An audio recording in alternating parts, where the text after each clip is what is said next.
भारतीय बीवियां मायके जाकर पति के पैसों से शॉपिंग करती है और जब ससुराल वापस आएंगी तो जोर जोर से गाकर बताती है, ये देखो ये मेरी भाभी ने लेके दिया और ये मेरे भाई ने।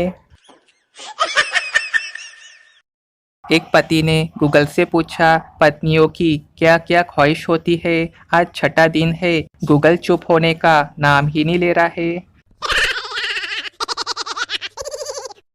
बेटा बोला, पापा आपको स्कूल में टीचर ने मिलने के लिए बुलाया है। बाप, क्यों, क्या हुआ। बेटा, मैथ्स टीचर ने पूछा 6 गुना 7 कितना होता है। मैंने बोला 42। फिर उसने पूछा 7 गुना 6 कितना होता है। बाप, अबे ये एक ही बात तो है, पागल समझा है क्या। बेटा, एग्जैक्टली मैंने भी यही बोला था। अगले दिन, बेटा, पापा आप टीचर से मिले क्या। बाप, नहीं। बेटा, टीचर से मत मिलना, अब आपको प्रिंसिपल से मिलने को बोला है। बाप, क्यों, अब क्या हो गया। बेटा, पीटी टीचर ने आज क्लास में बोला सीधा हाथ ऊपर करो, फिर बोला उल्टा हाथ ऊपर करो, अब दाया पैर ऊपर करो, फिर बाया पैर ऊपर उठाओ। बाप, अरे तो फिर आदमी खड़ा किस पे होगा, टीचर के सर पे। बेटा, एग्जैक्टली मैंने भी यही बोला। अगले दिन, बेटा, पापा प्रिंसिपल से मिलने गए थे क्या। बाप, नहीं, आज तो काम के वजह से नहीं जा पाया। बेटा, तो अब मत जाना, मुझे 1 हफ्ते के लिए सस्पेंड कर दिया है। बाप, अरे अब ऐसा क्या कर दिया तूने। बेटा, मुझे प्रिंसिपल के ऑफिस में बुलाया था, वहाँ मैथ्स टीचर, पीटी टीचर और साइंस टीचर भी पहुँच गए थे। बाप, अब वहाँ साइंस टीचर क्या तमाशा देखने आया था। बेटा, एग्जैक्टली मैंने भी तो यही पूछा था। आखिर बेटा पूरा बाप पे जो गया था। उधारी से बचने के लिए एक दवाई की दुकान वाले ने कुछ इस प्रकार बोर्ड लगाया, हमें दवाई की एक्सपायरी डेट का पता है, आपकी नहीं, इसलिए कृपया उधार ना मांगे। एयर होस्टेस ने कहा, सर आपको इस फ्लाइट में बिल्कुल घर जैसा माहौल मिलेगा। पप्पू घबरा के बोला, क्या, पर मैं यहाँ झाड़ू पोछा बिल्कुल नहीं करूँगा। हस्बैंड बोला, दिन भर सोती रहती हो। वाइफ, तो क्या आराम भी ना करूँ। हस्बैंड, चाय बना दो जल्दी से। वाइफ, खुद बना लो। हस्बैंड, मेरे सर में तेज दर्द है। वाइफ, हाँ तो मेरे भी गले में दर्द है। हस्बैंड, ठीक है, इधर आओ, तुम मेरा सर दबा दो और मैं तुम्हारा गला दबा देता हूँ। वाइफ बेहोश। फोन पर बॉयफ्रेंड ने अपनी गर्लफ्रेंड से पूछा, क्या कर रही हो। गर्लफ्रेंड बोली, नागिन देख रही हूँ। बॉयफ्रेंड, टीवी में या आईने में। तुरंत ब्रेकअप।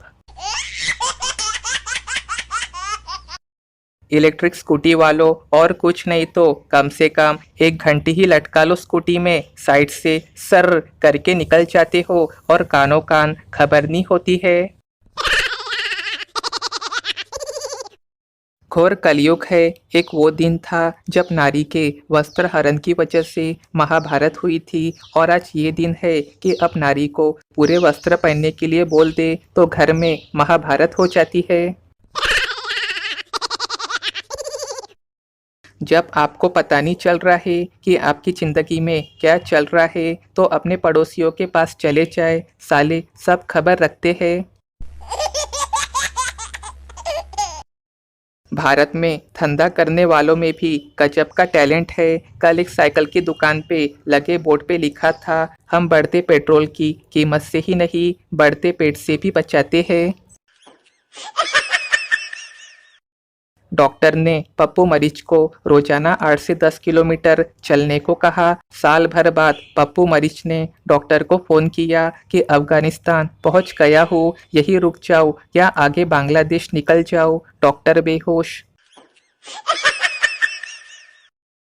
पत्नियां और बच्चे सब ऑनलाइन सामान मंगवा रहे हैं और उधर पति बेचारा दुकान में अगरबत्ती जला के ग्राहक आने और बोहनी होने का इंतजार कर रहा है। गजब माया है। भगवान और डॉक्टर को कभी नाराज मत करो, क्योंकि जब भगवान नाराज होता है तो डॉक्टर के पास भेज देता है, और जब डॉक्टर नाराज होता है तो सीधा भगवान के पास भेज देता है। एक बार एक चरवाहा अपनी भेड़ों के झुंड को लेके जा रहा था। तभी रास्ते से चलने वाले एक आदमी ने कहा, अगर मैं बता दूं कि तुम्हारे इस झुंड में कितनी भेड़ें हैं तो एक मेरी होगी। चरवाहा बोला, चलो मैं तुम्हारी बात मान लेता हूँ, बताओ। आदमी ने कहा, ये 251 भेड़ें हैं। उसने एक भेड़ को उठाया और अपने कंधों पे रख के चल दिया। चरवाहे ने उस आदमी को रोक के कहा, अगर मैं तुम्हें बता दूं कि तुम कौन हो तो क्या तुम इसे लौटा दोगे? उस आदमी ने कहा, हाँ बताओ। चरवाहे ने कहा, तुम रोजाना सुबह शाम टीवी पे बकवास न्यूज और डिबेट देखते हो ना? आदमी बहुत हैरान हुआ और पूछा, तुम्हें कैसे पता? चरवाहे ने कहा, पहले कुत्ते को नीचे रखो फिर बताऊंगा। तात्पर्य, ज्यादा बकवास न्यूज ना देखे, क्योंकि आजकल न्यूज वाले सिर्फ दिमाग का दही करते हैं और कुछ नहीं। एक लड़की ने मुझसे कहा, तुम तो पहले काले थे, अब गोरे कैसे हो गए? अब मैं कैसे उसको बताऊं? पहले कोयले का बिजनेस था मेरा, अब आटे की चक्की है। डियर गर्ल्स, कितना भी मेकअप कर लो, आजकल के बच्चे एक नज़र में देख के बता सकते हैं कि दीदी बोलना है या आंटी।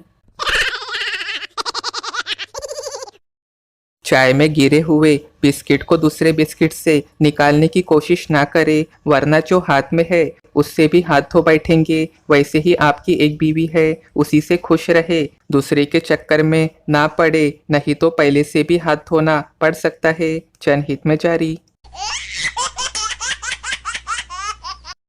सिगरेट यूं ही उधार नहीं मिलता साहब, आधे घंटे तक दुकानदार के हालचाल पूछने पड़ते हैं। पहले के जमाने में गुलाब का फूल देके मोहब्बत का इजहार किया जाता था, और एक आज का जमाना है, जब तक रिचार्ज ना करवाओ तब तक यकीन ही नहीं करती है। सिगरेट और पत्नियां कतई नुकसानदायक और जानलेवा नहीं होती, चेतावनी, बस इन्हें सुलगाए नहीं। एक सज्जन परेशान थे, दोस्त ने उनसे पूछा, क्या हुआ? वे बोले, लेटर से धमकी मिली है कि मेरी बीवी से इश्क बंद कर दो, नहीं तो जान से हाथ धो बैठोगे। दोस्त बोला, ठीक है तो बंद कर दो। सज्जन बोले, लेटर गुमनाम है, समझ नहीं पा रहा हूँ कि किसकी बीवी से इश्क बंद करना है। दोस्त बेहोश। पति बोला, मैं जब तुम पर चिल्लाता हूँ तो तुम अपना गुस्सा कैसे निकालती हो? पत्नी, टॉयलेट साफ करके। पति, ही, बेवकूफ औरत, वो कैसे? पत्नी, टॉयलेट में आपके टूथपेस्ट से साफ करती हूँ, अब करो ही। एक साहब सुबह सुबह ऑफिस जाने के लिए बस में चढ़े तो कंडक्टर ने मुस्कुराते हुए पूछा, कल रात ठीक ठाक घर पहुंच गए थे सर? साहब, क्यों, कल रात को मुझे क्या हुआ था? कंडक्टर, टुन्न थे आप। साहब गुस्से से, ये तुम कैसे कह सकते हो, मैंने तो तुमसे बात तक नहीं की थी। कंडक्टर बोला, ऐसा है सर जी, कल जब आप बस में बैठे हुए थे तो एक मैडम बस में चढ़ी थी और आपने उठ के उन्हें सीट ऑफर की थी।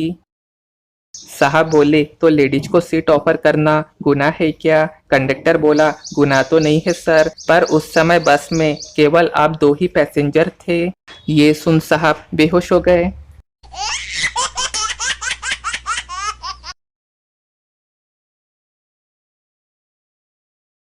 प्राइवेट स्कूल के बच्चे एनिमल जू में, look tiger is sleeping, don't disturb. सरकारी स्कूल के बच्चे, देख पप्पू तेरा बाप सो रहा है, पत्थर मार के साले को उठा। पकोड़े ही निभा रहे हैं दोनों तरफ पापा, न चाय वाले खफा न दारू वाले खफा। भारतीय बच्चों के प्रकार, स्कूल जाने के दरमियान होशियार बच्चे, जल्दी भागो लेट हो गए हैं। मिडल बेंच में बैठने वाले बच्चे, अब लेट हो ही गए हैं तो आराम से जाएंगे। सबसे पीछे की बेंच पे बैठने वाले बच्चे, लेट हो गए यार, अब स्कूल ही नहीं जाएंगे। देखा जाए तो इंसान का जीवन भी एक तरह से सांप जैसा ही है, जो पूरा जीवन लाइट पानी, हॉस्पिटल, स्कूल, मोबाइल, ऑफिस आदि के बिल में गुजरता है।